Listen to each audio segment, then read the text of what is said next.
Good morning friends, to the point में आप सभी का स्वागत है। आज के वीडियो में हम दो इंपॉर्टेंट इंडेक्सेस को डिस्कस करेंगे। एक है physical quality of life index and social progress index. तो स्टार्ट करते हैं। Physical quality of life index क्या है और इसको क्या आवश्यकता थी कि जो प्रोफेसर या फेमस इकोनॉमिस्ट हैं मॉरिस डेविड, उन्होंने इसको ज़रूरी समझा कि इसको भी इंट्रोड्यूस किया जाना चाहिए हमारे समाज में।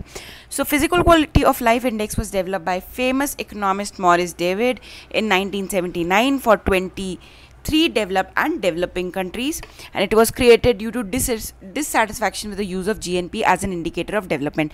तो फ्रेंड्स देखिए, हम किसी भी देश की तरक्की को किस तरीके से मापते हैं। आप देखा होगा, सबसे पहले हम जिस फिगर को रेफ़र करते हैं वो है GDP या GNP। भाई GNP या GDP बढ़ रहा है मतलब देश तरक्की कर रहा है। हाँ, बात तो सही है, तरक्की कर रहा है, लेकिन क्या GDP का जो आंकड़ा है वो ये बताता है कि इससे लोगों की क्वालिटी ऑफ लाइफ कितनी बढ़ रही है, या ये जो GDP है ये कितना इक्वलेंटली डिस्ट्रीब्यूटेड है। इसको एग्जांपल से समझते हैं। मान लीजिए एक देश है और उसमें 5 मैन्युफैक्चरिंग यूनिट्स है और कुछ नहीं है, ठीक है। 5 मैन्युफैक्चरिंग यूनिट्स है, A, B, C, D और E, ठीक है। और इस देश में 2020 की तुलना में 2021 में 10% GDP बढ़ी। ये भी बहुत अच्छी बात है जी। अब अगर ये जो 10% GDP बढ़ी वो सिर्फ A की वजह से बढ़ी, मान लीजिए A बहुत ही बड़ी एक मैन्युफैक्चरिंग फर्म है और जो BCDE है ये स्मॉल और या फिर MSME है, मतलब स्मॉल एंटरप्राइजेज हैं। तो जितना भी अगर प्रोडक्शन बढ़ रहा है तो वो सिर्फ A की वजह से बढ़ रहा है। GDP में जो कंट्रीब्यूशन है वो A की मैन्युफैक्चरिंग कैपेसिटी एक्सपैंड हुई, इस वजह से बढ़ रहा है। तो क्या मैं मान लूँ कि पूरे देश का विकास हो रहा है, या मैं मानूँ कि सिर्फ A जो ये मैन्युफैक्चरिंग यूनिट है इसका विकास हो रहा है या इसकी वजह से विकास हो रहा है, या क्या A की मैन्युफैक्चरिंग कैपेसिटी बढ़ने से कंट्री में हेल्थ फैसिलिटी बढ़ रही है, या लिटरेसी रेट बढ़ रहा है, या एजुकेशन फैसिलिटी बढ़ रही है, भूखमरी कम हो रही है, या रोज़गार की अपॉर्चुनिटीज़ बढ़ रही है। क्या इससे कुछ कंक्लूड किया जा सकता है? तो फ्रेंड्स ऐसा नहीं है। GDP एक ऐसा फिगर है जो सिर्फ आपके गुड्स एंड सर्विसेज प्रोड्यूस जितने हुए हैं एक साल में उसको बता देता है। वो ये नहीं बताता कि किस वजह से हुए हैं, सिर्फ एक ही मैन्युफैक्चरिंग यूनिट की वजह से हुए हैं, या पूरे देश में इक्विवेलेंटली प्रोडक्शन बढ़ रहा है।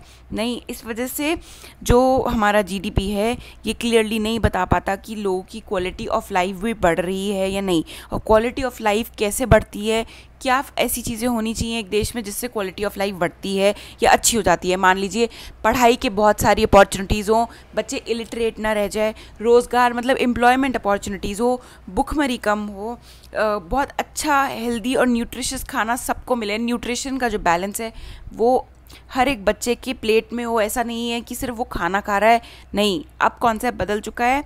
खाना खाना ज़रूरी नहीं है बल्कि न्यूट्रिशनल इनटेक बहुत ज़रूरी है।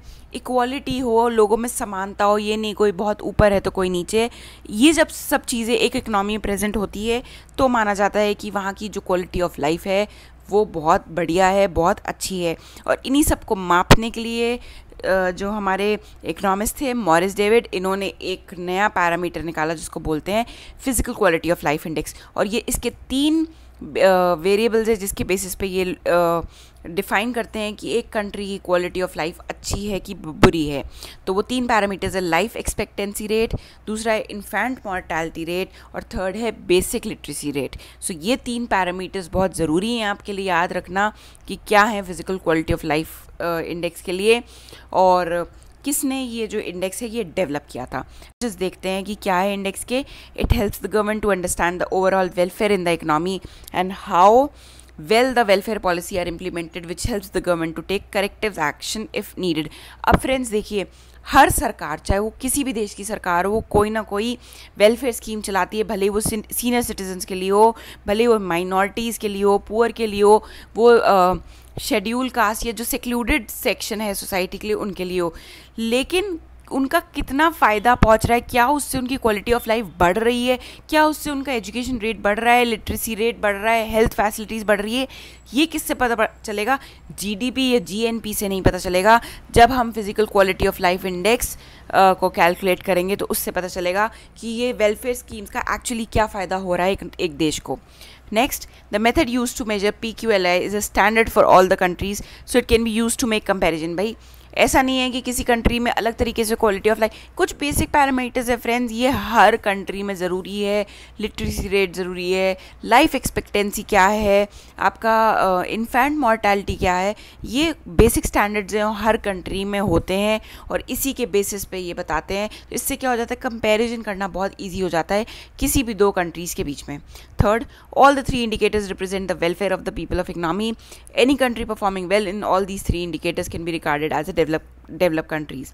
क्या है, ये तीन पैरामीटर्स ऐसे हैं जो बेसिक हैं किसी भी कंट्री के लिए और बताते हैं कि कितना अच्छा वेलफेयर या कितनी अच्छी क्वालिटी ऑफ लाइफ है किसी भी देश के नागरिकों की। तो इससे इनके लिए बहुत आसान हो जाता है पता लगाना कि क्या क्वालिटी ऑफ लाइफ है किसी भी देश के नागरिकों की। और इसके डिसएडवांटेजेस भी देख लेते हैं भाई। अब हर सिक्के के दो पहलू होते हैं, एक होता है हेड्स और एक टेल्स। अब हमने उसके एडवांटेजेस तो देख लिए हैं, अब हम उसके लिमिटेशंस भी देख लेते हैं। Many factors that influence the quality of life is being ignored. भाई क्या सिर्फ यही तीन पैरामीटर्स हैं, एजुकेशन और इन्फेंट मॉर्टेलिटी और लाइफ एक्सपेक्टेंसी? नहीं, बहुत सारे ऐसे पैरामीटर्स होते हैं जो इस इंडेक्स ने इग्नोर किए हैं और वो भी क्वालिटी ऑफ लाइफ के लिए बहुत ज़रूरी हैं। जैसे एम्प्लॉयमेंट हो गया, सोशल सिक्योरिटी हो गया, जस्टिस रेट। भाई आपको, आपके साथ कोई किसी ने गलत किया तो क्या टाइम लगता है आपको जस्टिस प्रोवाइड करने में, या इक्वालिटी या समानता जिसको कहते हैं वो क्या है, ये सब पैरामीटर्स कंसिडर नहीं किए गए हैं इस इंडेक्स द्वारा। Next, the three factors of the index have been given equal weightage, however the rational behind it is not clear. भाई क्या ऐसा क्या